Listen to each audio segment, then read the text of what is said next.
بسم الله الرحمن الرحيم. السلام عليكم ورحمة الله وبركاته. ازيكم يا حبايبي، عاملين ايه؟ اللهم صل وسلم وبارك على سيدنا محمد وعلى اله وصحبه وسلم.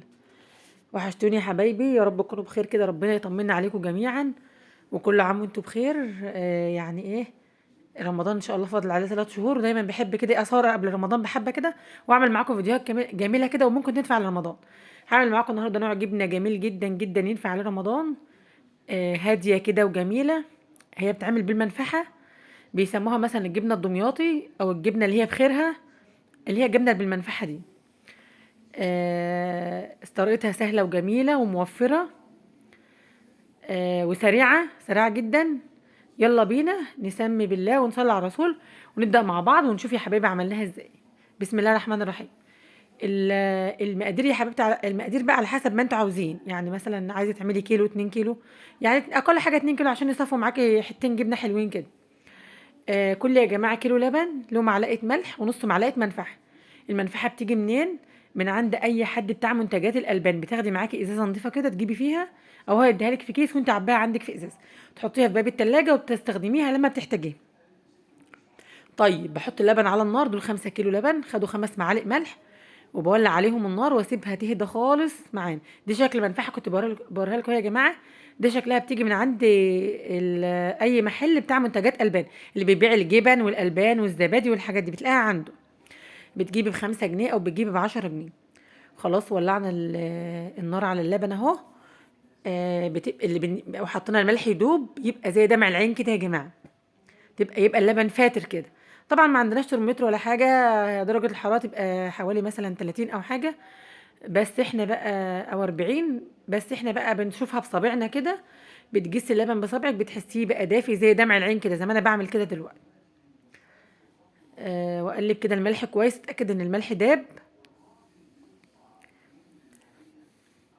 انا ان شاء الله عملت العلبه الصغيره اللي شفتها ديت، عينها رمضان، والتانيه دي كلنا منها، استخدمنا منها على طول وكلنا.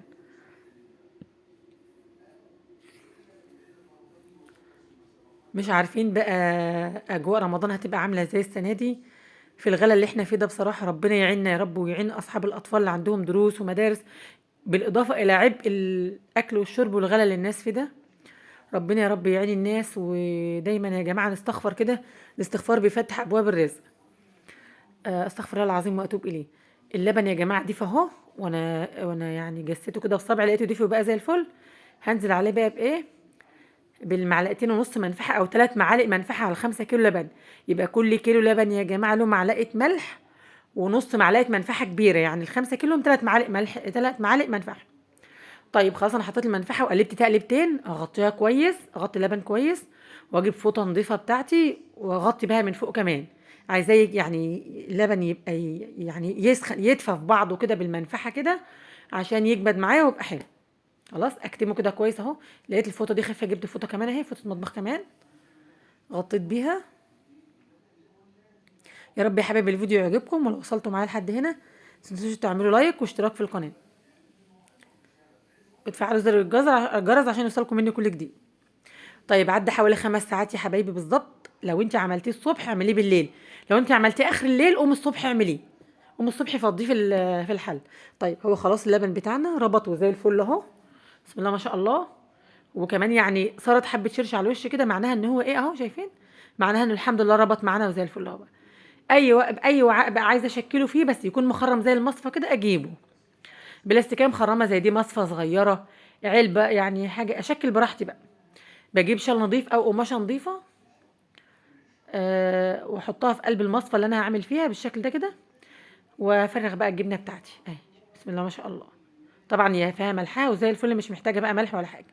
عايزه ترشي فيها شويه حبه البركه رش، بس احنا عاوزينها ساده كده.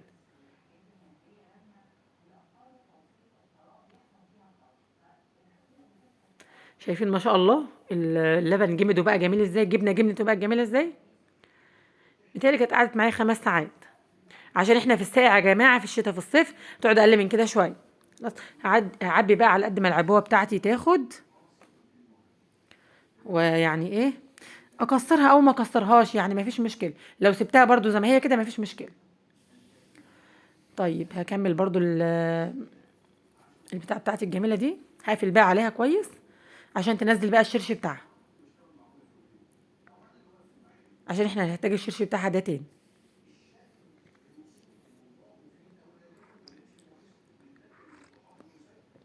هقفل بقى عليها كويس بالشكل ده كده. ده بقى الشرش بتاعها او المصل بتاع الجبنه نزل منها اهو.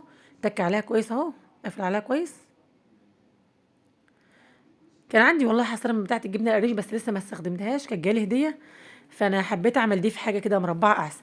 هجيب بقى انا جايب مصفى، هجيب صينيه بقى على حجم البلاستيكيه بتاعتي دي واحطها فوقها، وجبت ازايز ميه وحطيتها، يعني جبت 3 ازايز ميه حطيتهم فعملوا تقل. طلعت لي بقى بعد 5 ساعات بالشكل الجميل اللي انتوا شايفينه ده يا جماعه، هبطت وربطت وبقت زي الفل اهي. فضيها بقى معايا وقطعها اي حجم انت عايزاه، الحاجات دي ترجع لك انت بقى. بسم الله ما شاء الله، الجبنه معايا بقت زي الفل اهي، خدت الشكل المربع الجميل ده. هقلبها بقى معايا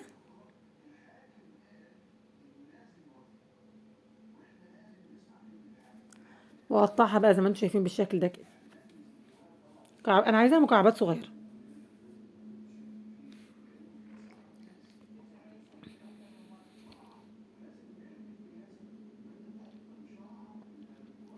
اللهم صل وسلم وبارك على سيدنا محمد وعلى اله وصحبه وسلم.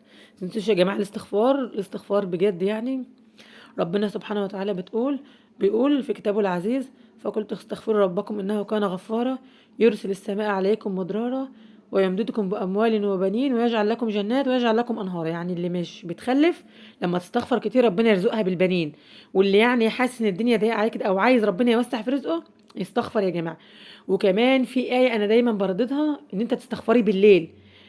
المستغفرين بالاسحار دول حاجه جميله قوي. ربنا سبحانه وتعالى بيقول: وما كان الله معذبهم وانت فيهم وما كان الله معذبهم وهم يستغفرون. يعني اللي بيستغفر ده ربنا مش هيعذبه. يا سلام، يعني حاجه بسيطه هي باللسان بقى، يعني لا صلاه ولا صوم ولا حاجه، لا ده استغفار كده باللسان، ذكر باللسان يا جماعه. نستغفر، استغفر الله العظيم واتوب اليه. قطعت الجبنه بتاعتي يا جماعه وجميله اهي وزي الفل. المصل اللي طلع منها ده يا جماعه انا هاخده اغليه وابرده، ماشي، وهرش على الجبنه شويه ملح تجمد شويه، سيبها حوالي ساعتين 3 في الملح، ملح خفيف كده يقوم يخليها تجمد شويه معايا.